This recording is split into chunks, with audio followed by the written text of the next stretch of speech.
everyone. Welcome to the Criterion Connection. I'm Wade, And I'm Joe.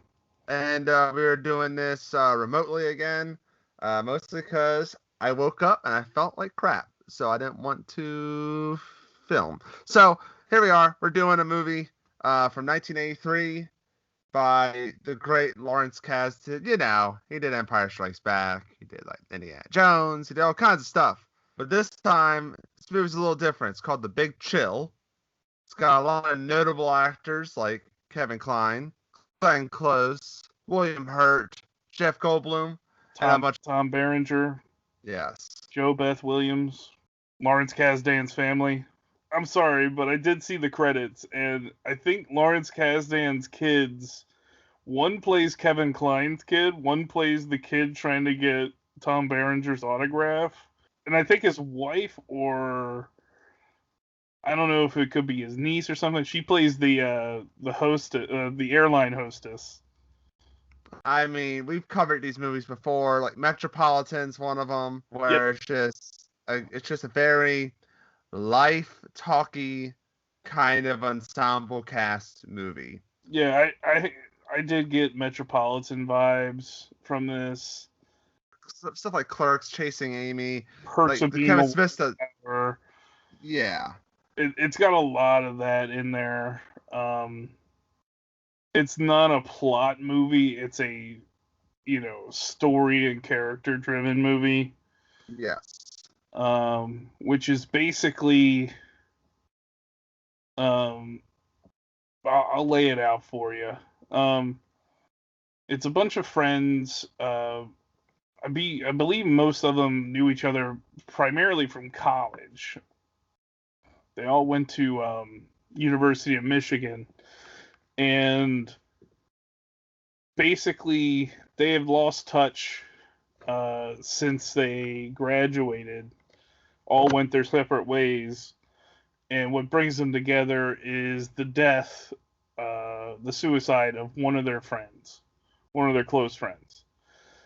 And they all get together at the funeral, and then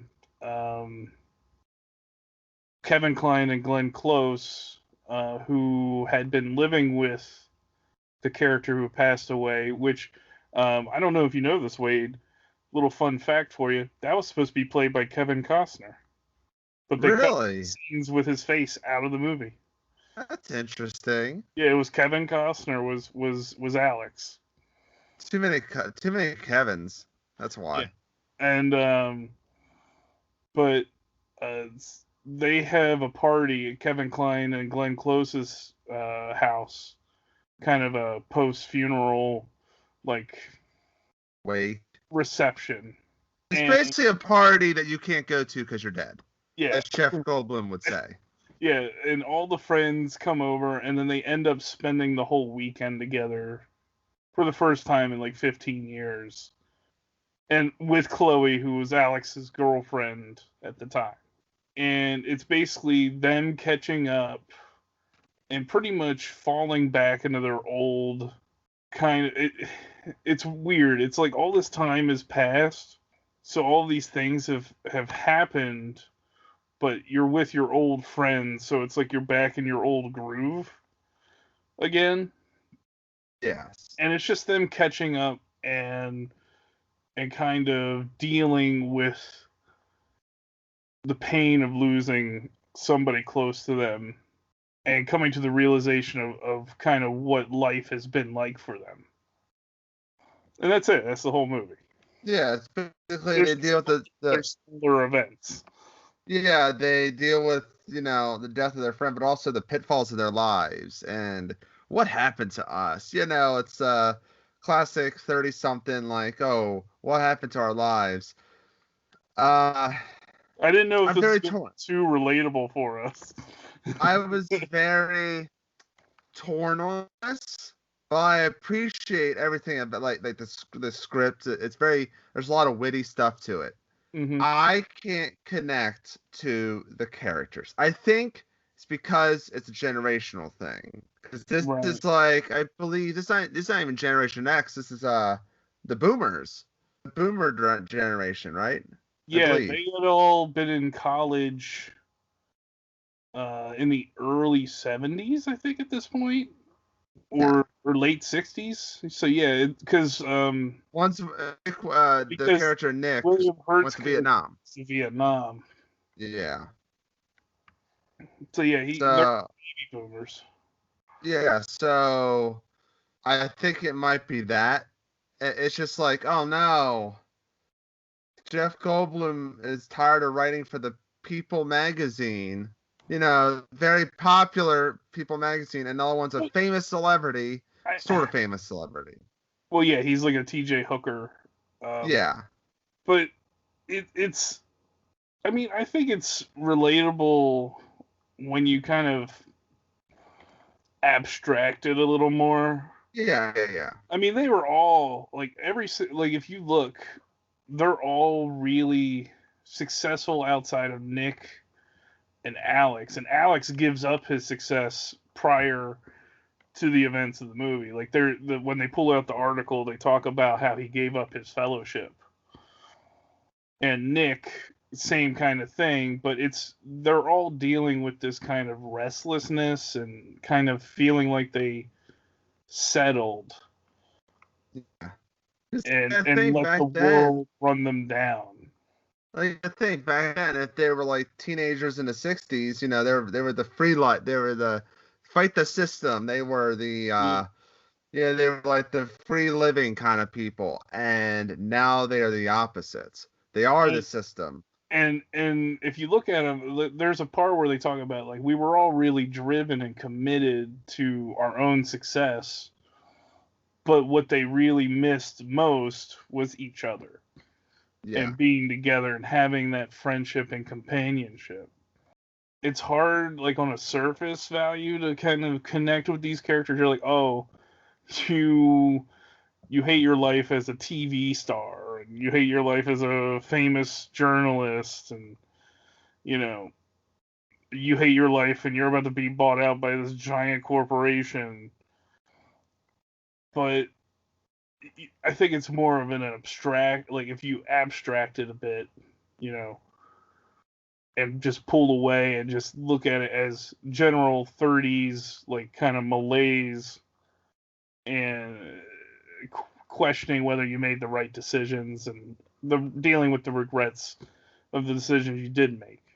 yeah. That's the part I can understand with. That's the part I like. But I did feel like there's a little tiny disconnect for me of like Mm-hmm. I don't relate to any of these characters. I relate to the general like the existential dread of it, Mm-hmm. but I don't relate to. We'll get into at the end when we go to slight spoilers. Yeah, we'll get into the stuff I was just like nah. But I do want to point out that one of my favorite things in the movie is that opening scene. Uh, it's the montage introducing the characters with Oh, heard okay. it through the grapevine. Okay, I thought you Uh, were talking about. I wasn't sure if you were talking about the opening scene with Kevin Kline and Glenn Close and their family, like that little snapshot, or if you meant the whole yeah, montage. yeah. Well, the snapshot leads into the montage. I feel like that's part of the montage. Okay, Um, I also find it interesting that the first shot it is is a great soundtrack. uh, soundtrack fantastic in this. I find it interesting that the first shot is Kevin Kline bathing his son in the bathtub while his friend Alex kills himself in a bathtub. Yeah, Th- in That's their very interesting. vacation bathtub. Yeah. So I think it's kind of interesting that they start on a bathtub of like Hmm. this young innocence of a Hmm. child. Yeah, So it that's very yeah, the symbolism there is pretty um, poignant. yeah. And then the montage you have like they show everyone. They show Jeff Goldblum's in this very stingy kind of like compact apartment in New York. You see uh Sam, that's his name, the T.J. Hooker kind of character. Yeah, Sam Weber. Sam Weber, he is on a plane. He's being flirted with, or he's flirting with the stewardess. Uh, you Well, see,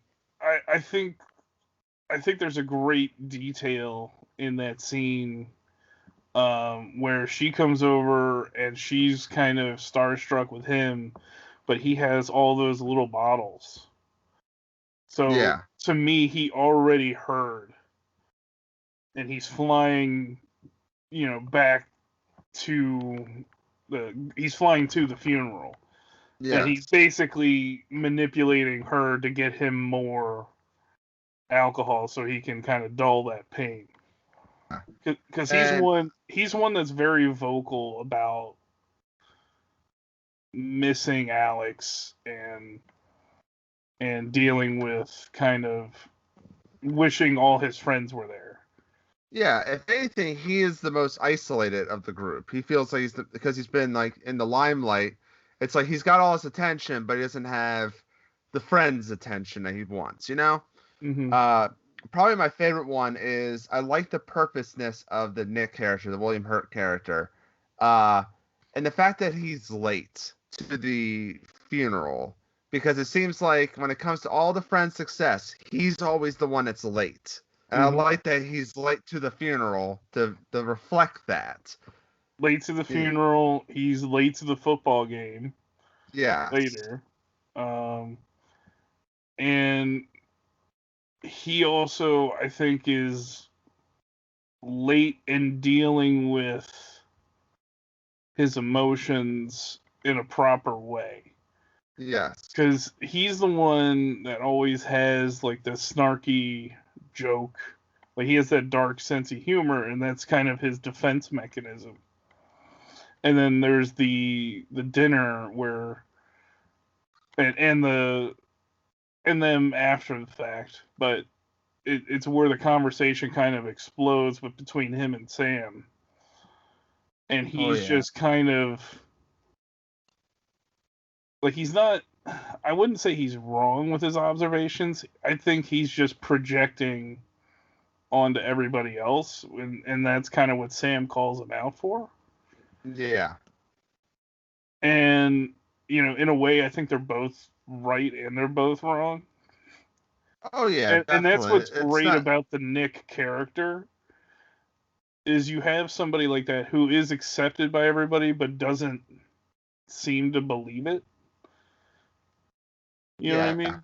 Yeah. I feel like out of all the characters, I feel like I want to know more about Nick than anyone else. Jeff Goldblum's just there to make snide comments. That's it. And Mm-hmm. he's kind of creeping on Chloe a little bit. Right? Yeah. Then you have Kevin Kline, he's just middle-aged white man. That's pretty much his personality. I feel like he's the only one that like he's the one that's okay with being where he's at. And still, I mean, he has that thing where, like, I think there's a lot more to that character that really doesn't get touched on with the fact that his wife Sarah had an affair with Alex. And that's a great little thing there with Glenn Close. Like she is devastated in this. Like I think she still was kind of in love with Alex a little Right, bit. and I think he deals with those doubts and stuff, but like there's always somebody there to pick him up. Whether it's he's telling Nick about the affair and Nick goes, "But she married you." Yeah. And then later on there's the part where he and her are kissing in the pantry, and uh, I think it's something like he's like, "Well, I married you," and she was like, "Thank God," which is like that bit of reassurance Yeah. that he has made the best decisions he could, but he's just kind of trying to be the responsible one, trying to help everybody. Yes. But it would be And interesting there to see kind of more behind the scenes with him. and there's a lot of things. There's like okay, so I guess we can lead to like mild spoilers, but Mm-hmm. so spoilers right here until the next time code. Um, there's two characters I just did not care. Well, it sounds There's like one was Michael. Oh, Michael's fine. He was there. There was no consequence to Michael, I think. But it was like I forget her name, but she was married to Richard. Karen. Karen. Like it's like she's in this classic shit or get off the pot thing, and she Yeah. doesn't do any. She doesn't do either. Well, She no, just cheats on her husband. she totally she she makes the decision, and then Sam rebuffs it because he's not sure if it's the right one. Yeah, but they're still like, oh, I might take the kids and Richard to see one of your sets. Like, she's still kind of like Yeah, that's enabling a little bit. the very end. And Yeah. yeah, I wonder if it's something where Sam's like, because he might have pegged it, when he told her, he's like, I split up with Robin because I was bored, not because I had any good reason to. Yeah, And he thinks she's in the same situation. He's trying to prevent her from making that mistake. yeah. But So they have sex in the field, so I guess that Yeah, they did. Right yeah, up. and I love Mike. I love Jeff Goldblum. He's like, I have this strange feeling that people are having sex around right now. and then later the next morning it's like I was alone in my airplane, this little airplane bed, no co-pilot, alone. Slept like a baby. I even wet the bed. Yeah. Before we get into the one thing I just did, Nick hooks up with Chloe, but I didn't see that as they hooked up. I feel like they were just two. I feel like there was two hurt people that felt a connection that they can use to move each other forward. Yeah, like there's and I agree with you. And I think for two reasons. I think Nick addresses that, and he's like, I can't. He's like, I literally can't. yeah, Like, my body won't let me. And she goes, I know, but that's not what she wants. yeah. She wants that compassion.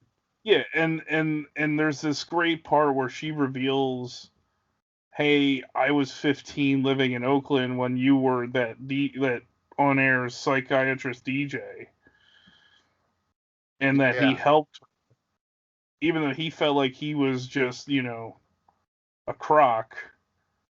She legitimately looks at him as somebody who's helped her in her life, and that to me, and she says he reminds her of Alex. And I think a lot of people think of that as like a romantic thing. And I think it's more of like a kinship companion thing. Yeah. Which is why he stays to help with the house. Yes. It gives him kind of a purpose. And it gives her, some sort. Because it's funny because, Kevin Kline's like, hey, Michael, you can comfort her. And he's like, oh, okay. But in the end, it should have been Nick comforting her, because he didn't have that ulterior motive. Right. I'm not saying that Michael had ulterior motive just to bang Chloe, but the way he was portraying it, it seemed like he wanted to bang Chloe. Right. Yeah. And I think part of that is the group knowing the kind of guy Michael is, as they talk about a couple times. They're like, of course, he's trying to make quick work of this. Yeah. And Nick doesn't. He doesn't really think that way. She sees her. Yeah, she sees there's no ulterior motive from him. Right. And they're just two broken people. I mean, and that's what's interesting about Chloe's character is how, each person's dealing with grief differently, and everybody thinks that she should be much more like forlorn and like sobbing all the time. But they were dating for like 4 years. 4 months. 4 months. Yeah. And also she found him, so she's probably in shock. And she's dealing in her way. She's making weird jokes. Yeah, and she'll say weird stuff, but it's just kind of her way of coping. Yeah. And dealing with, I mean, it's shocking to find somebody like that, but I think she also is processing it and thinking of all the good times. Yes. Thinking about, like, they Last time made we had love the sex, night it was before. fantastic. Yeah. And then, like, when they were working on the house, like, that's what she chooses to think about rather than the negative stuff. Yeah. And also it's a great scene when they're kind of going through Alex's stuff at the end. Mm-hmm. And you see that tear in her eye. You're like, okay, she hasn't really moved on because his clothes are still in the closet. It's, well, before we close, let's talk about the thing that I did not like, and I don't think you liked it either. The Meg stuff. The whole, like, let's get Kevin Kline to have sex with this person so she can have a pregnancy. Like, has she never heard of adoption? I don't know. It kind of feels like Kevin Kline he's too much into the idea. Well, no. I see where you're coming from, and you have to remember that I think what happens off screen is that Sarah A tells him the situation, and B encourages it because of her own infidelity. Yeah, that's the only thing I can think of is like, okay, now we're even, or something like that. Like, yeah. Yeah, because I think she still carries that guilt. I think he might carry some resentment or something in there, and this is some strange way to solve that problem. But Yeah, it's um, weird. yeah, I mean, the whole situation's kind of odd, and it's like I don't want to say like I could see where she's coming from, and I know you bring up adoption, but